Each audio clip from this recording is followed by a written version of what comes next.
Chavos, nuevamente buen día.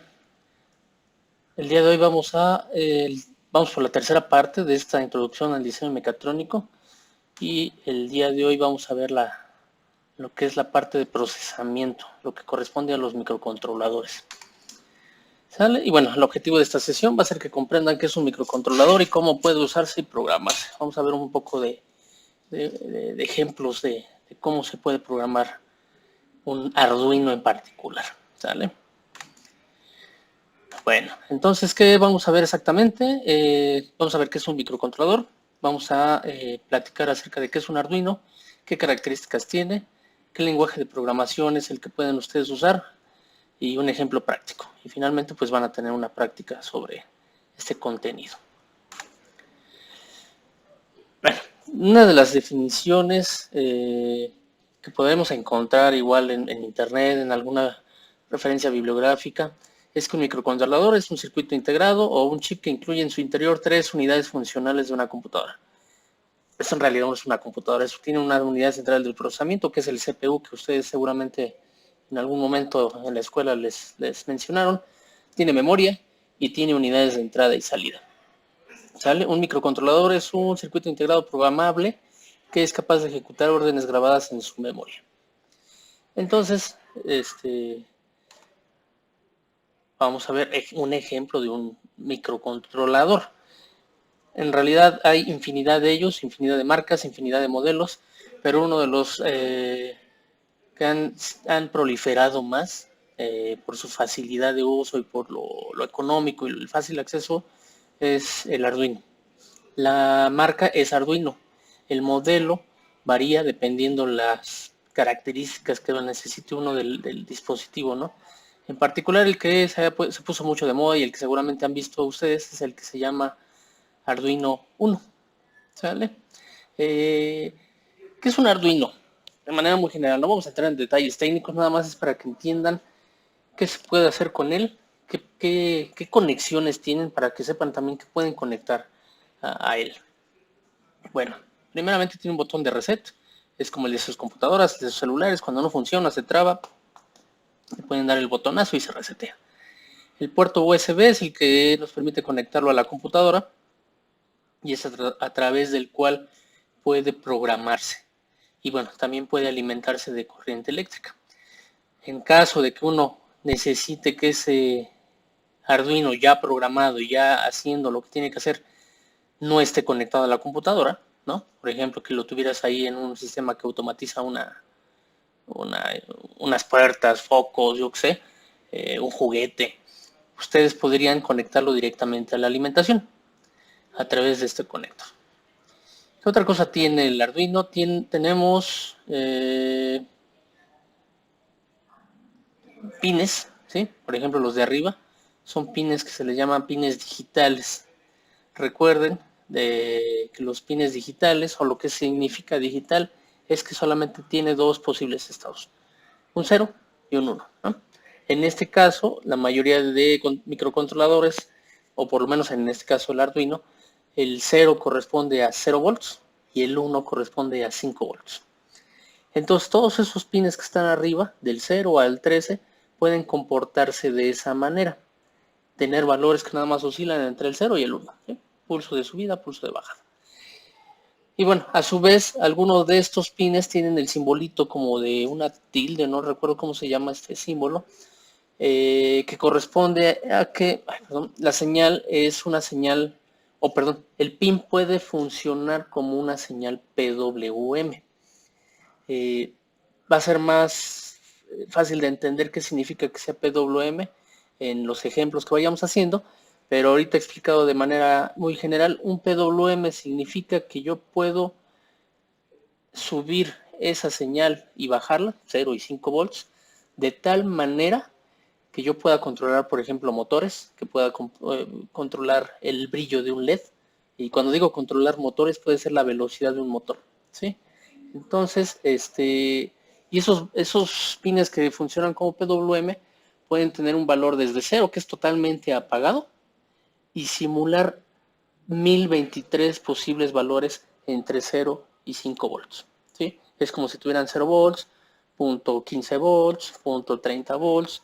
Entonces, hay maneras de... Este pin funciona de tal manera que yo puedo simular que tengo un voltaje muchos valores entre 0 y 5 volts. Exactamente son 1024 valores que puedo yo dividir ese rango de 5 volts. Entonces, ese es el funcionamiento de MPWM. Ya veremos con más detalle cómo es que logra esto, pero ustedes mantengan en mente que es un pin que te permite que en un rango de 5 volts puedas tener 1023 posibilidades. ¿Sale? ¿Qué otra cosa tenemos? Tenemos los pines que se llaman GND. Los pines GND son las tierras, ¿sí? Es la referencia. Algo que no he mencionado en los videos anteriores es que la tierra es una referencia. ¿Sí? Cuando ustedes quieren medir algo, sea lo que sea temperatura, sea la estatura, sea la edad, sea algo que sea, ustedes necesitan un punto de referencia, un punto a partir del cual se hace la medición, ¿no? Si yo me mido, pues normalmente me mido a partir del piso, ¿no? Si yo mido mi edad, pues mido a partir de 0 años, ¿no? Desde que nazco.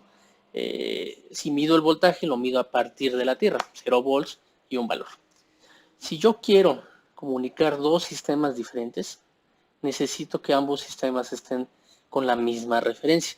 Es como si yo me quisiera comparar en altura con otra persona, los dos nos tendríamos que poner desde el piso. No podríamos medirnos uno desde el piso y otro arriba de una silla, ¿no? Porque no tenemos el punto de referencia igual. Entonces necesitamos ponernos en el mismo punto de referencia y a partir de ahí medirnos, ¿sí?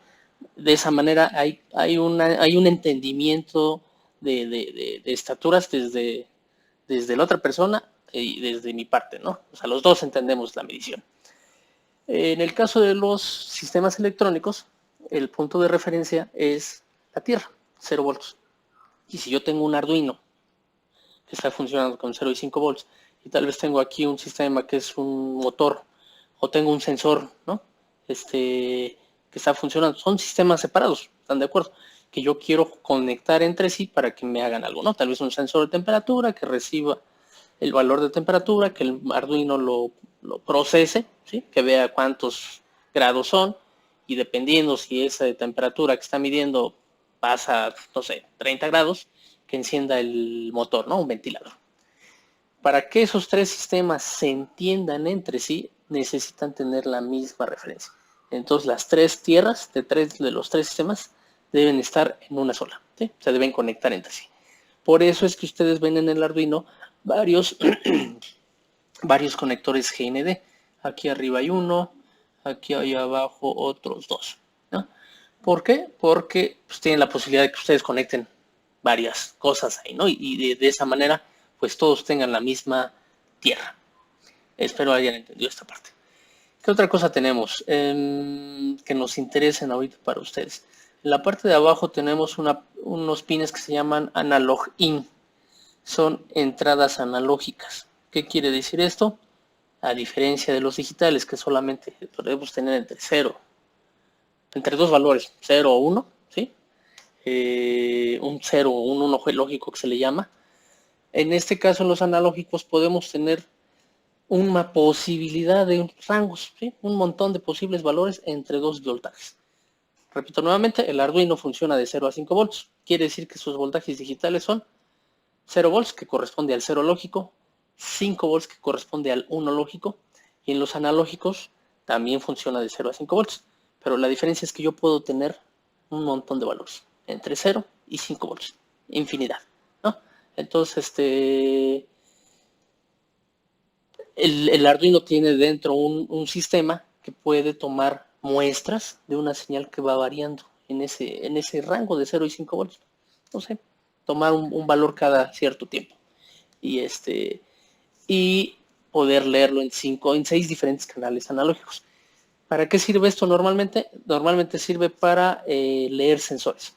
Los sensores, o la mayoría de sensores físicos que nosotros usamos para poder hacer mediciones del medio ambiente o del entorno en el que estamos, normalmente te entregan valores analógicos. Entonces es necesario meterlos en esos pines. Hay sensores un poquito más caros, más elaborados, más actuales, que pueden ya darte la información en forma digital. Entonces los conectaríamos arriba, ¿no? Entonces nada más ahí dependerá qué tipo de sensor, qué tipo de señal quiera yo leer con el Arduino, pues dependerá si lo pongo arriba o abajo. Bueno, en la parte de abajo tenemos otra opción que se llama, no sé por qué no quita esta cosa. Bueno, tenemos una parte que se llama potencia. Tenemos tierras, ¿sale? Ground. Tenemos 5 volts, tenemos 3.3 volts. Quiere decir que a través de estos dos pines yo puedo alimentar otra cosa. Hagan de cuenta que el Arduino aquí recibe alimentación, ¿no? de la computadora, o si le conectaron un eliminador aquí, y la placa está diseñada de tal forma que pudiéramos alimentar otro elemento, ¿no? Tal vez un sensor pequeño, algún circuito pequeño que permita alimentarse desde el Arduino y que no necesitemos conectarle otra fuente de alimentación adicional, ¿no? Y digo pequeño porque pues la computadora, como bien saben, pues tampoco es que dé energía ilimitada, ¿no? Entonces va a haber cosas que simplemente ya no pueda soportar o aguantar alimentar desde este pin. Las especificaciones del Arduino, hay una hoja de especificaciones, un manual de especificaciones del dispositivo que les dice cuánta corriente puede dar a través de este pin. Entonces pues también dependerá pues, si es mucha o es poca, ¿no? También podemos alimentar cosas con 3.3 volts, es otro estándar que se usa, aparte del estándar de 5 volts, hay otro estándar de 3.3 para otro tipo de dispositivos. Y bueno, esos serían los pines que más nos interesan en este momento. Un microcontrolador entonces es un microprocesador. Adentro de esto, este es el micro. De hecho no se los mencioné. Este es el microcontrolador, este circuito, y todo lo que está afuera en la tablilla azul son elementos que nos permiten usarlo de mejor o de una forma más fácil, ¿sí? Normalmente en las clases que se llevan de microcontrolador se les pide solo este, de otra marca. Se les pide solo este y ellos tienen que armar la protoboard, ¿recuerdan? En la protoboard tienen que armar todo esto. Sin embargo, esta plaquita de Arduino ya trae algunas cosas. Va a haber cosas que sea necesario armarlas en una protoboard porque pues no tiene todo, ¿no? Entonces, este es el Arduino, este es el microcontrolador, el que está aquí en negro. ¿Qué tiene el microcontrolador adentro? Tiene un CPU, ¿sí? Así como el procesador que tienen sus computadoras, y tiene memoria y tiene periféricos. Cuando digo periféricos de entrada y salida, me refiero a los que les acabo de explicar. Estos pines, ¿no? A través de los cuales el microcontrolador puede obtener datos del exterior y mostrar datos al exterior. Esos son los periféricos. Sigamos pues. ¿Qué se necesita para programar un Arduino? Normalmente se necesita un programa como tal, ¿no? Programa. ¿Qué es un programa? Es un conjunto de pasos lógicos escritos en un lenguaje de programación que nos permite realizar una tarea específica. En cristiano, una serie de pasos que yo debo seguir para lograr algo. ¿Ok? ¿Qué formas hay de hacer ese programa? Digo, ya sé que son pasos, pero ¿cómo los puedo hacer, no? Son hablados, son escritos, son en español, son en inglés, son con palabras claves, con un, yo qué sé, ¿no? Entonces, ese lenguaje, ese conjunto de estructuras o de palabras que se usan para programar particularmente algo, se llama lenguaje de programación. Aquí lo tengo definido como que es aquella estructura que con una cierta base sintáctica y semántica, o sea, la forma de escribirla, imparte distintas instrucciones a un programa de computadora, ¿sí? Entonces, en este caso puede ser programa escrito en inglés, con ciertas palabras reservadas, ¿no? Como que de todo el vocabulario en inglés que agarras unas y dices, estas las voy a usar para que el alumno pueda programar.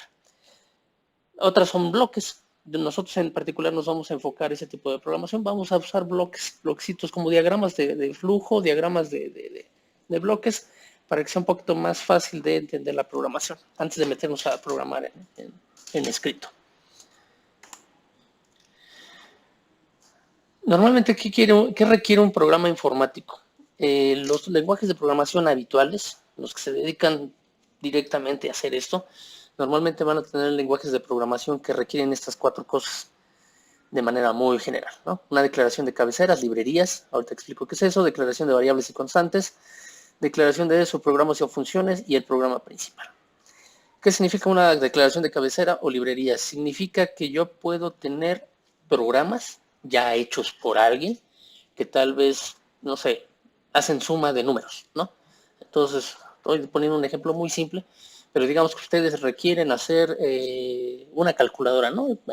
El profesor loco les pidió que programaran una calculadora en su Arduino. Entonces, ustedes pueden hacer todo el texto, todas las instrucciones necesarias para sumar números, multiplicarlos, restarlos, yo qué sé, pero probablemente ya existen librerías que hacen algunas de estas funciones. Puede ser que hayan encontrado, ¿sabes qué? Hay una librería que siempre me suma 2 números y me da el resultado. Entonces yo agarro ese programita, lo meto a mi Arduino, yo ya no lo programé, alguien ya lo hizo, y solamente me dice cómo hacerlo. Tal vez esa función lo único que necesita es que le metas 2 valores de entrada, ¿no? Los 2 números que vas a sumar. Y te va a regresar el valor de salida. Entonces tú solamente te encargas de proporcionar esos 2 valores de entrada y de leer ese valor de salida. Esas serían las librerías, ¿no? Existen muchas en internet, más de Arduino existen infinidad de librerías que te simplifican mucho la programación. Declaración de variables y constantes. Dentro de su programa va a haber valores, sí, va a haber elementos que tengan que estar variando todo el tiempo. Ahorita hablé del ejemplo de la calculadora. Estarán de acuerdo conmigo que el resultado como tal es un valor que no va a estar fijo todo el tiempo, sino que dependiendo de los números que yo quiera sumar, dependiendo si es multiplicación, suma o resta, ese valor va a cambiar. Entonces a ese valor se le puede declarar como una variable, ¿sí? Dentro del programa va a ser tal vez entera, tal vez va a tener decimales, tal vez es un arreglo de un montón de elementos, yo qué sé. Entonces yo la puedo declarar como una variable con decimales, ¿no? Porque pues, probablemente quiero que la calculadora me entregue decimales también. Y constantes son aquellos elementos dentro del programa que no van a cambiar en toda la corrida, ¿no? En todo el funcionamiento del sistema.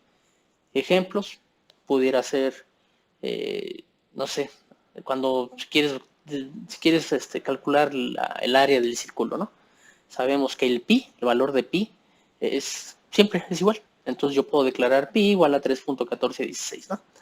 Yo sé que eso no va a cambiar por más que yo quiera saltarme las leyes de la física y decir que la Tierra es plana y cosas, ¿no? No cambia. Bueno, declaración de subprogramas y funciones. Funciona exactamente lo mismo, igual que las librerías. Son programitas que ya hacen ciertas cosas, pero en este caso en particular, el número 3 se refiere a programitas que ustedes hayan programado dentro de su programa principal, ¿sí? Supongan que no encontraron ninguna librería que suma 2 números ni multiplica y no encontraron nada, ¿no? Entonces no hubo librerías que agregar al programa y pues tú como alumno te tienes que aventar esas funciones, esas librerías a manita, ¿no? Entonces tú puedes declarar una función que se llame suma, otra resta, otra multiplicación, otra división, y en tu programa principal solamente vas a llamar esas funciones que necesitas o en el momento que los necesitas, ¿no? No necesitas hacer todas las operaciones porque tal vez el que use el programa pues está pidiendo solo una suma, ¿no? Y no, ¿para qué quieres las 4? Entonces las tienes listas y solamente las usas cuando las requieres.